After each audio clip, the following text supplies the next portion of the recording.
Assalamualaikum. Ya, waalaikumsalam. Silakan masuk. Ya, silakan masuk. Sebelumnya saya ucapkan terima kasih untuk Anda yang mau berkonsultasi kepada saya pada siang hari ini. Kalau boleh tahu saya berbicara dengan siapa? Cita. Apakah sebelumnya Anda pernah berkonsultasi kepada seseorang selain saya? Tidak pernah. Saya boleh tahu apa yang Anda ingin konsultasikan kepada saya? Percintaan. Percintaan yang seperti apa? Apakah percintaan masa lalu atau percintaan sama pacar yang sekarang? Percintaan di masa lalu. Bisakah Anda ceritakan masa lalu seperti apa yang membuat Anda ingin berkonsultasi kepada saya? Bisa. Jadi gini, saya kenal cowok itu di tahun 2020.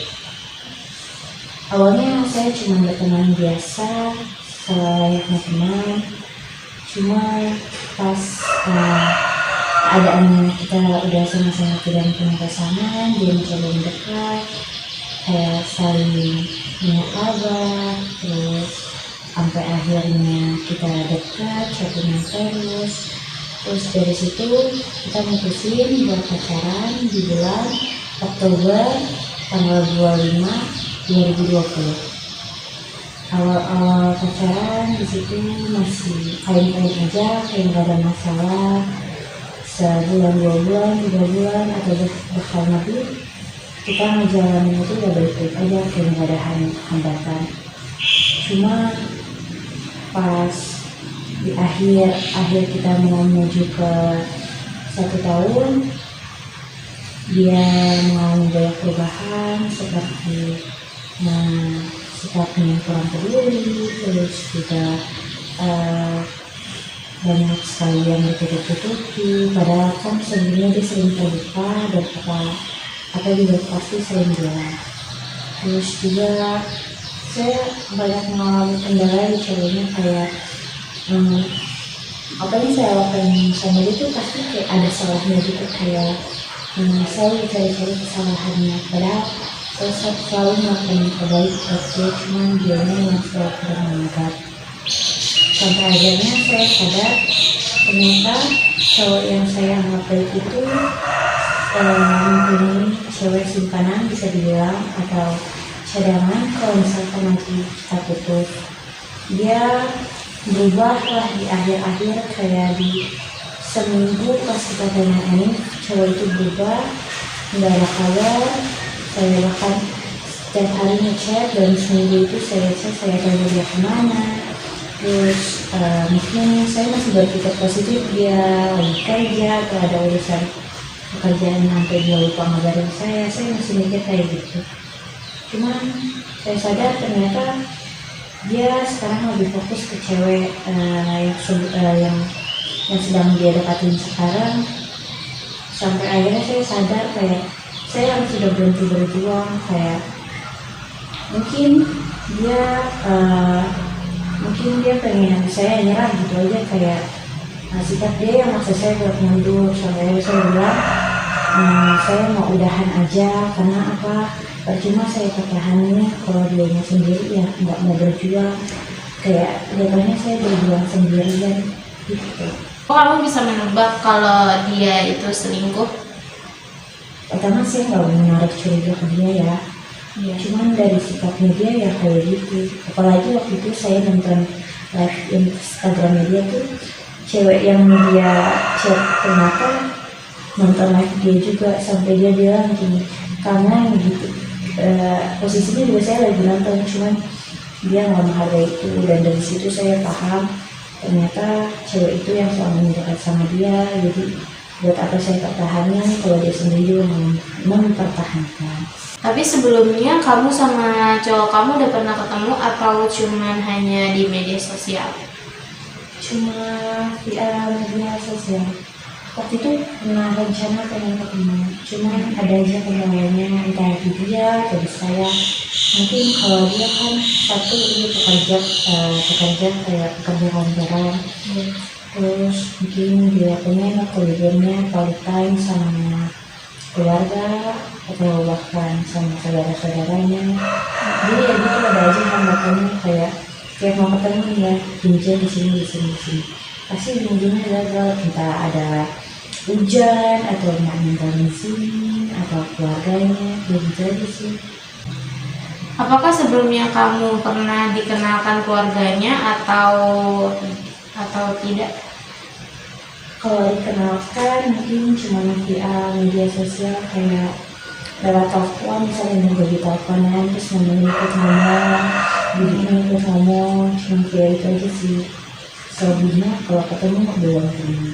Berarti kalau misalnya kamu sama dia lagi video callan, dia nunjukin ke mamanya ya berarti? Iya.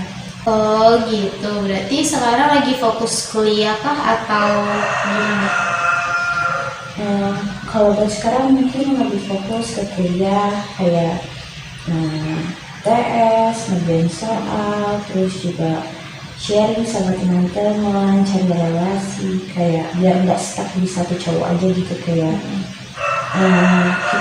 kita mungkin ada masalah, cuman kita nggak boleh ngobatin itu dalam kuliah. Kayak kalau waktunya kuliah fokus gitu. Lagi pula kan udah semester 3, apa-apa harus dijalani dengan benar. Apalagi banyak teman juga kan yang merasa kesulitan pas lagi belajar online kayak gini. Jadi saya berusaha buat bantu juga kalau misalnya ada yang kesusahan. Gitu aja sih kalau buat sekarang. Kalau boleh tahu, Anda pernah cerita ke teman kah untuk bisa melegakan perasaannya? Kalau cerita soal cowok ini mungkin pernah saya pas lagi butuh tempat curhat. Mungkin kalau saya nggak bisa curhat ke keluarga, mungkin saya curhat ke teman. Karena mungkin menurut saya kalau saya curhat ke keluarga mungkin nanti image dia jelek. Jadi saya berusaha buat menganggap sebenarnya itu baik, kayak dia baik kok, mungkin di depan keluarga kayak gitu ngomongnya. Cuman kalau di teman saya cerita padanya, saya juga minta saran, dan saya selalu menyarankan laki-laki kayak gitu ya tinggalin aja, nggak patut buat diperjuangin. Lagi pula kalau dipertahankan juga ya lu berjuang sendirian, katanya kayak gitu. Berarti temannya baik-baik. Alhamdulillah. Untuk sekarang apakah udah mendapatkan pengganti atau masih mau fokus kuliah? Lebih tepatnya masih pengen fokus kuliah. Mungkin ada beberapa yang mendekat, cuman saya bilang dari awal ke dia jangan menaruh harapan lebih ke saya. Mungkin saya bisa balas cepat, tapi bukan berarti saya suka. Karena apa, rasa trauma yang dia kasih ke saya waktu itu, kayak cowok sebelumnya, kita kalau dampak ke depannya. Mungkin kalau kata teman laki-laki saya kayak gini, jangan pernah takut buat mencoba lagi.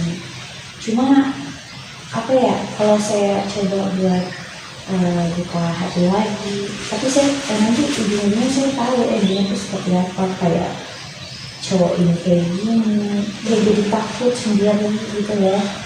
Takut untuk memulai lagi ya? Iya, takut jatuh di lubang yang sama. Kayak itu cowok tuh manis banget ya kalau di awal, kayak di apa-apa tanya, tapi itu cuma di awal aja, kayak manis di awal, cuma di akhirnya kita tahu sifat aslinya dia tuh kayak gimana. Iya.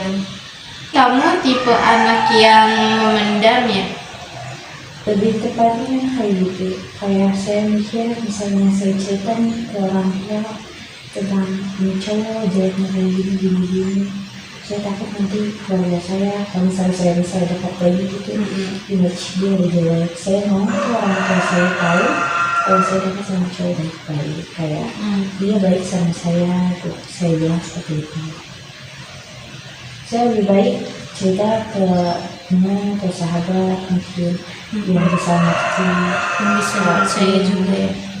kayak mungkin dia sepahaman sama saya, kayak dia ngerti apa yang saya inginkan, apa yang saya butuhkan.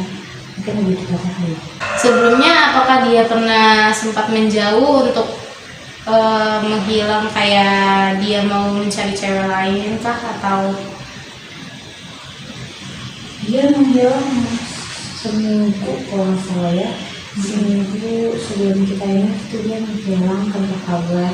Saya selalu berusaha nyari kabar dia, cuma dari dianya juga nggak pernah ngebalas. Paling jawab nih, misalnya saya chat hari Senin, dia balas hari Rabu, cuma jawab iya. Dan dari situ saya sadar mungkin saya udah nggak dihargai lagi, jadi buat apa saya bertahan. berarti dia cuek dulu ya sebelum dia mau kamu putus sama dia?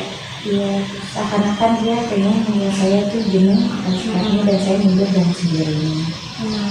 Jadi menurut saya sebenarnya itu dia dari awal pengen menjauhi kamu, cuman perasaannya dia itu kayak bimbang gitu loh, kayak mau ninggalin kamu atau enggak, tapi di satu sisi dia mau mendekati cewek lain. Kalau saran dari saya, sebaiknya kamu fokus pada diri kamu sendiri. Saran dari saya, sebaiknya kamu fokus pada sesuatu apa yang bisa membuatmu bahagia. Kemudian kamu jangan ngemis-ngemis sama dia, dan kamu mulai fokus pada diri kamu sendiri.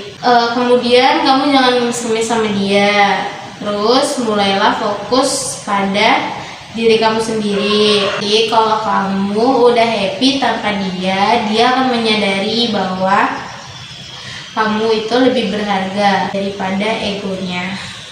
Kemudian carilah teman sebanyak-banyaknya, atau enggak relasi-relasi yang bisa membuat kamu lebih lupain dia, lebih happy aja bawaannya, bisa kamu hilangkan semua masalah-masalah yang ada dia gitu. Nah, semakin bahagianya kamu, semakin dia menderita.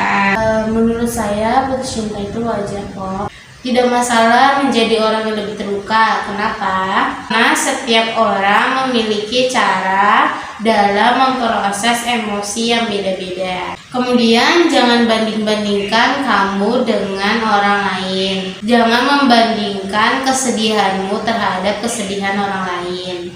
Jangan memengaruhi pikiranmu dengan pelampiasan yang berlebihan. Kemudian lakukan hobi yang menurut kamu suka, atau yang menurut kamu bisa menghilangkan pikiran-pikiran yang tidak sehat terhadap dia, terus bisa bikin senang lagi dan bisa bikin sejuk, terus bisa bikin kamu lupa lah sama masalah dia. Jika kalau dia datang lagi, kamu jangan merespon dia, karena itu sudah, karena pikiran kamu itu sudah jauh, karena pikiran kamu itu sudah hilang gitu, sudah tidak ada dia lagi. Jika dia ingin kembali sama kamu, nanti dampaknya bisa pikiran kamu yang kemana-mana,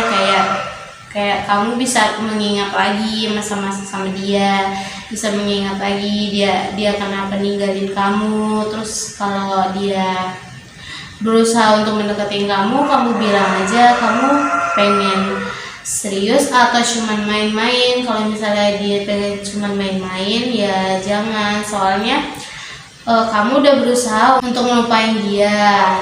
Jangan pernah mengaitkan masa lalu di kehidupan kamu yang sekarang. Move on lah dengan caramu sendiri. Jadi kamu jangan suka memendam perasaan, karena itu tidak baik pada kesehatan kamu, di mental dan pikiran kamu. Terus fokus terhadap satu hal yang bisa bikin kamu bahagia, bikin senang. Senang itu nggak harus sama pacar menurut saya. Jadi senang itu bisa sama keluarga, sama teman, sama yang lainnya gitu, biar kamu bisa lupain dia gitu. Sebelumnya saya berterima kasih kepada Anda yang sudah mau berkonsultasi kepada saya. Mohon maaf apabila saran dan nasihat saya kurang bagus, mohon dimaafkan. Sebelumnya saya juga mengucapkan terima kasih kepada Anda yang sudah mau mendengarkan cerita saya. dari awal hingga akhir.